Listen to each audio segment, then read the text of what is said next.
د نېشنلیانو شکریه رستو ادا کوم د جماعت اسلامي د جمعیت د مسلم لیگ د پی ټی آی او د ټولو سیاسي جماعتونو د مشرانو او د اکثره کارکنانو ډېر شکریه ادا کوم چې ما سره رابطې وکړې. ستاسو د دې جلسې د کامیابۍ دپاره ما نه د پښتو په ژبه پوښتنه وکړه. زه به دومره ووایم چې موږ تا ته ګران وکتل، الله دې په الله دې هغه ټول ګران شي چې موږ تاله ډېر عزت راکړو. تاسو ټولو ته خواست کوم چې لاسونه وپړکوئ، شکریه ادا کړئ. زه ټوله صوبې ته ځم او تاسو ټولو ته پته ده چې په دې صوبه کې دوه زموږ مشران امیر حیدر خان هوتي صاحب او ایمل ولی خان صاحب د پښتنو جلسو او جرګو نه ځي. زه ډېره شکریه ادا کوم چې زه هم د دې جوګه ګڼلی یم، د دې باچاخانۍ استازی یم او بیا د دې صوبې ارګوټ ته ځم. که کومه لاره، کم سیاسي مزل، کم سیاسي منشور او بیانیه چې هغه د باچاخان نه را روانه ده تر ایمل ولی خانه پورې رارسېدلې ده، کوشش کوم چې په غرسنۍ ژبه کې او د پښتو په شډله ژبه کې ټول کام ته ووایم. زه ټولې علاقې ته خواست کوم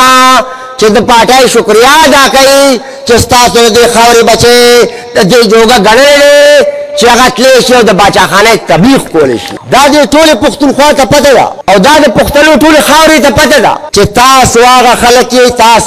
تاسو هغه پښتانه یې. دا زما د دې علاقې هغه مشران، همزوري، کشران، بچي، زما میندې، خویندې، تاسو هغه خلک یې چې زما په شان سیاسي کارکن تاسو د پښتونخوا اسمبلی ته 3 ځله متواتر ولېږو. ما نه اکثر خپل ملګري تپوس کوي اسمبلی کې بابک صاحب دا ته څه کمال کوې چې ته الیکشن ګټې؟ زه به خدای له جواب ورکوم او زما ټول ملګري چې د هرې پارټۍ سره تعلق ساتي هغوی به په دې ګویا نه وي چې زه ورته وایم چې دا کمال زما نه، دا کمال زما د خاندان نه، دا کمال د دې سپین ږیرو دی، د دې سپین روبو دی، د دې مشرانو دی، د دې ځوانانو دی، د دې میندو خویندو دی چې دوی د کام لار پیژندلې ده. 15 کاله زه ستاسو متواتر ممبر وم، 15 کاله چې سرکاري ملازم وم، چوټیانې جمع شي نو دلته ډېر ریټایر او سرکاري ملازمان ناستئ. په ایماندارۍ ووایئ چې 15 کالو چوټي جمع شوي که چوټي نه جمع شوي، تاسو راته ووایئ چې دا جنډه چې نېشنلیانو لاس کې اخیستې ده او د جنډې خاوندانو ته ټول پښتانه نېشنلیانو او دادي خو ګرانو مشرانو دا جنډه د دې کام جنډه ده، د ټول کام جنډه ده، دا د دې ټولې خاورې جنډه ده او د دې جنډې کار او کاز که نن نېشنلیانو په خپل سر اخیستی دی نو واضحه بیانیه ده چې امن غواړو ځکه یې غواړو چې امن ژوند دی، امن غواړو ځکه یې غواړو چې امن روزګار دی، امن غواړو ځکه یې غواړو چې امن تعلیم دی، امن ترقی ده، امن احترام دی، امن انسانیت دی، امن په ټوله دنیا کې د مهذبه انساني ژوندون تېرولو ماحول دی. او وګورئ پښتنو چې د پښتنو جنتي خاوره په دوزخي خاوره کې بدل شوې ده. وجه دا ده چې د 45 کالو نه په دې خاورې اور کرلی دی، اور او د هغه اور په وجه جهالت ته وګورئ، پسماندګۍ ته وګورئ، بېروزګارۍ ته وګورئ. او بیا موږ او تاسو خو ته نه بېروزګارۍ نه ځکه خبر یو چې دا هغوی غوښتو ده، دا خلي کلی دی، قاسم خیل دی، پنجتار دی، حل دی، توتالی ده، ډاګی ده، کس پورې نه دي، بنا میره ده، مخدره ده، نوګام دی، تیګړی دی. ای پښتنو مشرانو زه ستاسو وخت نه علمه د پښتنو دار کلي نامه چې علی دار کور نه د پښتنو د خپل خاندان او کورنۍ د کفالت دپاره 2 3 4 5 تنکي ځوانان چې شونډې لا نیش دي د روزای ګټلو دپاره در په در خاورې په سر دي، مسافرۍ کوي، اگدی اگدی دیارائی کئی لوے لوے مسافرائی پیشمنی اخترونا غرمی مقامونا غمنا خادای د خپل خاورنا د خپل وطننا د خپل مور او پلارنا او د خپل کامنا لري تیری بدمنی دا زرګردان وم چې دا جنډا ستاسو د ټولو مسلو حل دی او زه وام زه په دې وجه نه وام چې زه بلې جنډې ته سپک ګورم تاسو ټول پوه خلک یئ من امن غواړو جمهوریت غواړو په لنډه پې ځان پوه کوو چې زمون گاون کې هندوستان دی او دا پاکستان دی 14 اگست باندې دا ملک جوړ دی 15 اگست باندې هغه ملک جوړ دی د دې سرې جنډې منشور چې دی هغه امن دی وګورئ هندوستان کې امن دی او وګورئ هندوستان کې جمهوریت دی 15 کاله پس هندوستان لاړو سپومۍ ته وخوتو او موږ سوالګري شو من کے جہالت پوری نہ جوڑ پسماندگی تا وګورئ راشه زما تعلیم تا وګوره رد انسان خوبږي تیر کال زما د دې خاورې 1,00,000 بچو بچیانو د میډیکل دپاره داخله کړې ده پښتنو ویښ شئ تپوس وکئ په 1,00,000 کې زما د دې خاورې بچو بچیانو ته 1,400 بچو بچیانو ته داخلې میلاو شوي دي زما د 1,00,000 بچو بچیانو د تنکو بچو بچیانو تنکی ارمانونه په تنکی عمر کې لال دفن شو د دې کام نسلونه چې لویږي جهالت کې موږ لویږو مشرانو زه ټولو پښتنو ته ویل غواړم چې که زموږ د نیشتلیانو د الفاظو نه یا د انداز نه تاسو خفه کیږئ نو دا کار موږ د ذات د پاره نه کوو او نه د ذات په ضد کې په تضلیل کې کوو د کام د پاره کوو خو زموږ مسله دا ده زموږ د کام علمیه دا ده چې یوه جنډه بغیر د دې سرې جنډې نه د دې خاورې د دې کام د حق او د بقا جنگ نه کوي دا کار موږ ته یوازې پاتې شوی دی او په دې ماحول کې هم میډیا ستاسو خلاف د پښتنو خلاف پارلیمان کې ستاسو موجودګي کم ده عدالت عدالت جج وایي ایمن ولی خان څوک د پښتانه په دې خبره پوهېږي نن چې د انصاف د کرسۍ نه اواز کېږي پېژني خو چې وایي چې ایمن خان څوک دی مطلب یې دا دی چې پښتانه پکې لاسو راشه انتظامیې ته وګوره راشه بیا خفه کېږي د دین استادانو خفه کېږئ ما زما خبره سوال دی تنقید یې مه کوئ ډېر احترام لرو غوسه کېږئ زر او بیا پکې خبره یو چجه کړې وه چجه زه ورته وایم چې چجې مه کوئ کامل خلک یو جومات هم خاموشه د دین هر مرکز هم خاموشه هر ځای خاموشه دوره بیا نه کوي چې د پښتنو په خاوره جومات شهید شي راشه د پښتنو په هر جومات کې خو دعا خو وکړه د یو پښتون کلي په جومات کې دعا نه کېږي خاموشي ده پابندي ده جاړی به نه په بجلی به ستاسو قبضه یو پښتون به د بجلی بل نشي ورکولی خو ګورې یو ځای کېږئ به نه دی ستاسو په دې غرونو کې لاچای تاسو لکري لاچای په پښتنو دا هغه خاوره ده چې دا چیر کوي دا دیار کوي دا پیوش کوي دا رانزله کوي او د دې لرګي یو پوټو نن په 14 زره روپۍ دی تاسو له خپل د دې خاورې پیداوار ګیس نه درکوي او نه یوه پاټي د پاکستان دوه لویې پاټۍ خو پښتنو ته او د پښتنو ځوانانو ته وایي چې د پاکستان خبرې کوئ د پښتنو خبرې مه کوئ نو والکه رونو راځئ چې موږ او تاسو په ذهن بوج واچوو پښتونخوا د پاکستان صوبه ده دا نه د هندوستان صوبه ده او نه د ایران صوبه ده او نه د روس صوبه ده او نه د چین صوبه ده پجار بر پختنو خبره پجار بر پختنو خبره کو مذهبي پارټي زمام محترم دي خو هغه خدان ته کار آسان کړي ته خدای تعالی په ځمکه به خدای تعالی نظام راولو دا نظریه ده خو نظریه خو پختنو دا ده چې دا خاوره ګیس پیدا کوي دا تیل پیدا کوي دا بجلی پیدا کوي دا چلغوزه پیدا کوي په دې معدنیات دي په دې اوبه ده په دې تماکو ده په دې سیاحت ده په دې دا ټول دنګ غرونه دي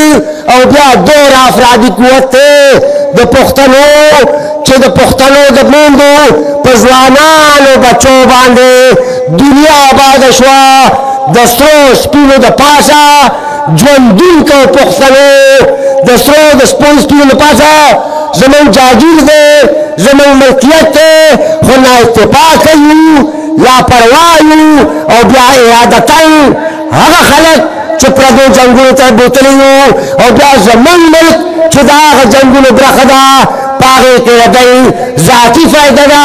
چې په ټولو وسایلو زمونږ قبضه کړې ده زما کام او زما د کام بچي د لږې مړېږي خو د هغه ظالمانو ترس نه راځي پښتنو زه اکثر دا خبره کوم چې زه دا نه وم چې د چا سپین مخ دی او د چا تور مخ دی دا د الله ویشت خدا ضرور وم ځوانانو تاسو زما په دې خبره پوهېږئ چې زه دا نه وم چې د چا سپین مخ دی او د چا تور مخ دی خو چې څنګه مخ تور دی داسې پښتنو تاسو ته وینه تور دي بیدار شئ ګوره دې ته وګورئ دې ته چې وسایل قبضه د پاکستان او د افغانستان لارې بند دي تجارت به نه کوئ کاروبار به نه کوئ او بیا به دا پښتون په سر باندې د ټوپۍ سپېړۍ پرته وي نو که غږ کوئ ښځو نو بیا به در باندې FIR کوي پرون دلته په علم کې واقعه وشوه د چا نه به تپوس کوئ د پولیس اختیار پښتونخوا کې نشته ناس دي خو اختیار نشته دا هر څه چې روان دي ټول پښتنو د خپلو ذهنونو پردې به کلاوه که واقع د دې خاورې بچي دې خاورې نامه را کړې ده دې خاورې جامه را کړې ده دې خاورې شناخت را کړې ده او بیا موږ هر پښتون که په ژوندون باندې د خپلې خاورې خدمت نه کوو او د بدقسمتۍ نه کوو نو بیا زموږ خواهش چې ما به د کلي مبارکې خښۍ چې ټولو ځوانانو ته خواست کوم چې دا په موږ مې خپل کلي خوښ دی راځئ چې ټول فیصله وکړو راځئ چې ټول واده وکړو راځئ چې ټول دا عهد وکړو چې په ژوندانه باندې به د دې خپلې خاورې وکالت هم کوو او خدمت هم کوو انشاءالله که خیر ټول هوس باندې نه چې زه وایم چې موږ په خپله خاوره تاسو به ټول وایئ چې امن غواړو موږ په خپله